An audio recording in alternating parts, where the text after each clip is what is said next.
Hi everyone. Today we will talk about how to fix or how to solve Telegram khmer font. To know how to fix or how to solve Telegram khmer font, you should just go to settings like this. We will click. After that, in this page, you will go to apps, default apps, app settings.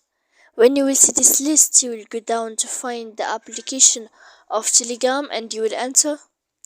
Then in this page here, you will go to click for stop. After that, you will enter to storage. When you will see this page, you will click clear cache. Then you will go to click manage storage. And after all that, you can turn off your Wi-Fi. So please don't forget to support us by like and subscribe.